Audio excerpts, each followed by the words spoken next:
Have you ever closed your eyes, ready to sleep, only to find yourself living an entirely different life? Maybe you're finally saying the perfect comeback. Maybe the person who hurt you apologizes. Maybe you're admired, respected, loved. For a few minutes, everything is exactly the way you wish it had been. It feels harmless.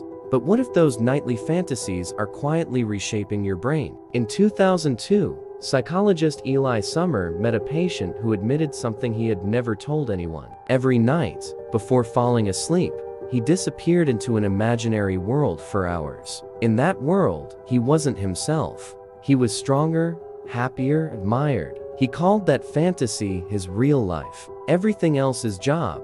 His body felt like the interruption. At first, it sounded like an unusual case. Then researchers realized something unsettling. Almost everyone does a smaller version of the same thing. The difference isn't whether you escape, it's how often and what that escape is doing to you. Tonight, pay attention to the very first place your mind runs when the lights go out. It won't be silence. It will be a story, a conversation you'll never have, a victory you never got, a version of yourself that finally becomes enough. That isn't random. Your brain is switching into one of its oldest operating systems. In 2001, neuroscientists discovered something surprising. When people stopped focusing on the outside world, their brains didn't become quiet. They became more active. This network became known as the default mode network, the system responsible for self-reflection, imagination, and simulations of the future. Your brain isn't resting, it's rehearsing. Every night, your mind writes stories about who you were and who you wish you could become. Your brain uses almost as much energy doing this as it does solving difficult problems. It spends an enormous amount of time talking to itself about you. That's why the moment your day finally becomes quiet, the stories begin. Because your brain has been waiting all day for silence. But just because something is natural doesn't mean it's harmless. A fever is natural too. What matters is what you feed it. For some people, these stories become more than entertainment. They become a place to live. Across different people, the same themes appeared over and over again. Power, acceptance, revenge, rescue, being understood, being admired, being loved without conditions. Why? Because fantasy doesn't reveal what you want. It reveals what you're missing. If you constantly imagine winning arguments, maybe there's a moment in your life where you felt powerless. If your mind creates someone who understands you perfectly, maybe you've spent years feeling unseen. Your nightly fantasy isn't entertainment. It's evidence. Evidence of an emotional wound your mind keeps returning to. And here's the dangerous part. Inside that imaginary world, you always win. No one disappoints you. No one rejects you. Everything happens exactly the way you plan. The fantasy becomes safer than reality, and slowly, comfort becomes a cage.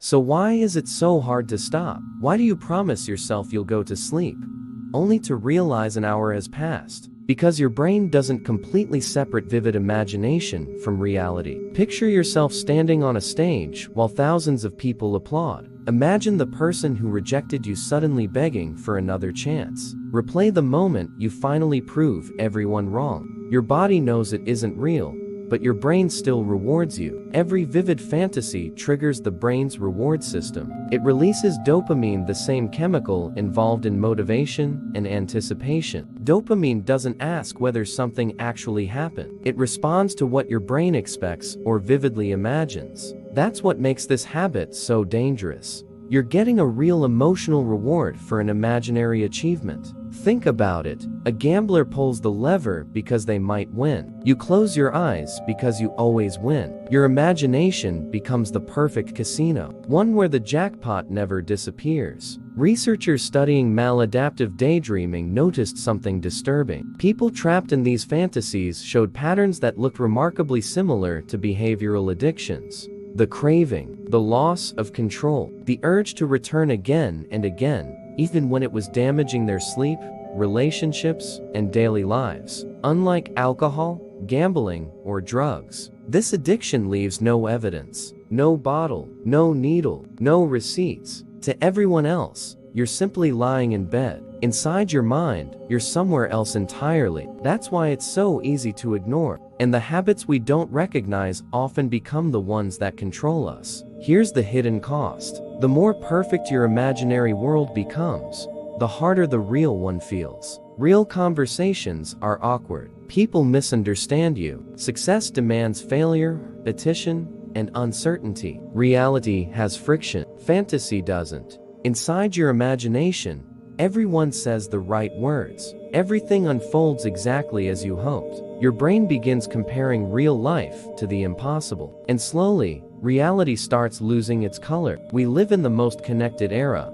but loneliness hasn't disappeared. It's exploded. A notification can make you feel noticed, but it doesn't replace genuine human closeness. Real relationships are messy. So when night arrives, your brain fills in what's missing. It creates the perfect friend, the perfect partner, the perfect version of yourself. The fantasy never truly satisfies the hunger. It only postpones it. You wake up needing it again and again. That's the trap. Your imagination was meant to help you survive. But if you're not careful, it slowly becomes the place where you stop living. But here's what most people get wrong. Not every fantasy is harmful. There are actually two different kinds of imagination. From the outside, they look identical. Inside your mind, they're completely different. The first is escapism. It replays the same well, the same argument, the same revenge, the same version of yourself that never has to struggle. It feels good, but when it's over, nothing changes. You return to the same life with the same problems. It's like running on a treadmill. You spend energy, yet never move forward. The second kind is constructive imagination. This is the imagination inventors, artists, and scientists have used for centuries. Instead of escaping reality, it prepares you for it. Thomas Edison reportedly held steel balls while falling asleep.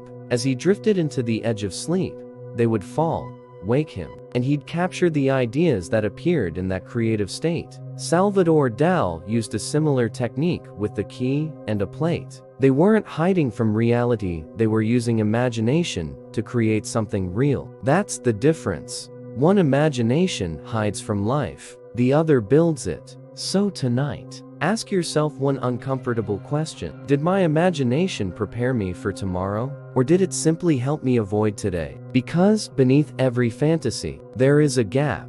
The distance between who you are and who you believe you could become. Your mind keeps showing you a stronger version of yourself for a reason. Not to torture you, not to mock you, but to reveal what you're hungry for. The tragedy begins when you mistake the fantasy for progress. Every night, you experience the feeling of becoming courageous without doing anything courageous. You experience the feeling of being respected without earning respect. You experience success without taking the risk of failure. Little by little, the fantasy drains the discomfort that would have pushed you to change. And discomfort is often the very fuel that transforms people. Carl Jung suggested people replace necessary suffering with substitutes. Your nightly fantasies can become one of those substitutes, a place where you feel powerful without ever confronting real pain. So the question isn't, why do I keep imagining? The question is, what is my imagination trying to tell me? Pay attention to the first story your mind creates tonight. Not because it's your destiny, because it's your diagnosis.